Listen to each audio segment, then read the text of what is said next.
Brightening of face सभी को चाहिए।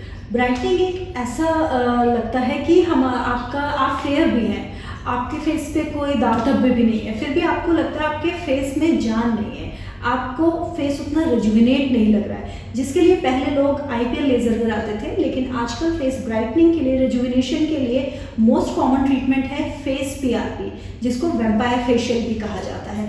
वेम्पायर फेशियल इसको इसलिए कहा जाता है क्योंकि ये आपके ही अपने ओन ब्लड से करा जाता है, और जब फेस पे पूरा ब्लड आता है तो वो बहुत ज़्यादा स्केरी लगता है, तो इस वजह से इसका नाम वेम्पायर फेशियल दिया गया। फेस PRP कैसे होती है, किस किस कंडीशन में फेस PRP को लेना चाहिए, कितने इंटरवल में लेना चाहिए, ये कहीं बहुत एक्सपेंसिव तो नहीं है। उसके बाद कि अगर हम ये फेस PRP ले रहे हैं तो हमारा अपना ब्लड कम नहीं हो जाए। लोग बोलते हैं कि ब्लड देने से हमारा HB कम है, हमारा तो ऑलरेडी ब्लड बहुत कम है, तो हम कैसे फेस PRP प्लान करें। आज मैं आपको ये सारे कॉजेस बताऊंगी कि किस कंडीशन में आपको PRP लेना है। अगर आप बहुत फेयर भी हैं और आपको लगता है कि आपके फेस पे डलनेस है, you can go for the face PRP treatment. अगर आपको लगता है आपके फेस पे एक्ने स्कार हो गए हैं बहुत ज़्यादा, तो MNRF की हेल्प से माइक्रो नीडलिंग और PRP का कॉम्बिनेशन बेस्ट कॉम्बिनेशन है for acne scar and open pores के लिए। PRP को करने के लिए सबसे पहले आपके बॉडी से ब्लड लिया जाएगा। बहुत ज़्यादा ब्लड नहीं होता है, हार्डली 5 और 10 ml का ब्लड हमें लेना है। उसके बाद उस ब्लड को सेंट्रीफ्यूज करेंगे और फेस पे एनेस्थेटिक क्रीम लगाएंगे।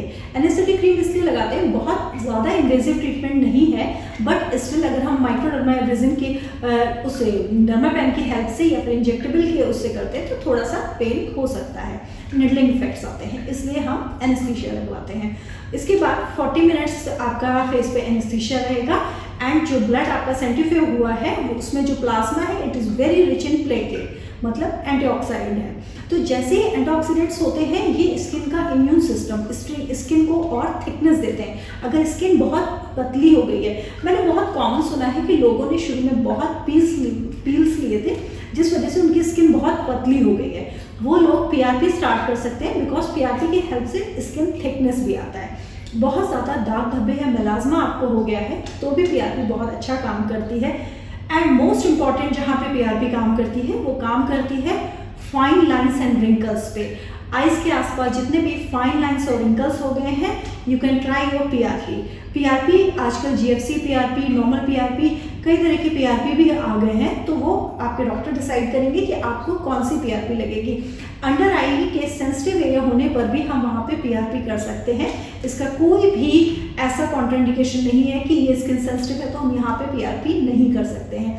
PRP we are doing for the hair, face and breast treatments also. PRP is a natural treatment and here a number of settings is required for the result. तो अगर आपको brightness के लिए लेना है तो number of settings अलग होंगे, अगर आप एक्ने मार्क के लिए या ओपन पोर्स के लिए ले रहे हैं तो नंबर ऑफ सेटिंग्स डिफरेंट होंगे।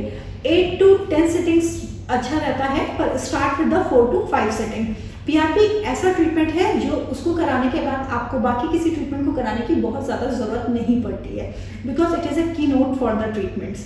उसके लिए आपको 5 to 6,000 पर सेटिंग आपको अपनी पॉकेट में रखना पड़ेगा।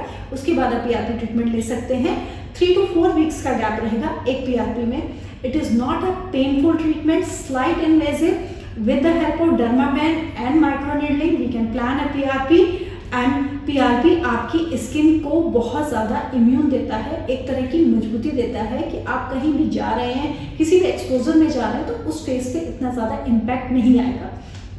किस एज में PRP स्टार्ट की जा सकती है? जिस एज में आपको लगता है आपकी फाइन लाइंस आ गई हैं, आपका ग्लो कम हो गया है, आप उसके बाद 18 के बाद कभी भी PRP स्टार्ट कर सकते हैं। बच्चों के लिए या टीनेजर्स के लिए PRP देना सही नहीं है, बट इसका सबसे अच्छा रिजल्ट फाइन लाइंस का 40 to 48 की एज में देखने को मिलता है।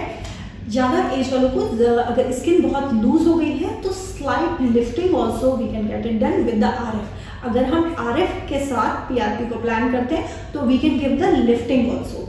जो चिक्स हमारे नीचे आ गए, with the help of RF हम उसको थोड़ा सा अपलिफ्ट करेंगे एंड देन PRP करेंगे, जिससे कि कोलेजन रिमॉडलिंग शुरू हो जाए। PRP हेल्प करता है कोलेजन फॉर्मेशन में। जैसे जैसे एज बढ़ती है वैसे वैसे हमारा कोलेजन ब्रेक डाउन होना शुरू हो जाता है, इस वजह से स्किन में लूजनेस आ जाती है। With the help of PRP you can regenerate your collagen again.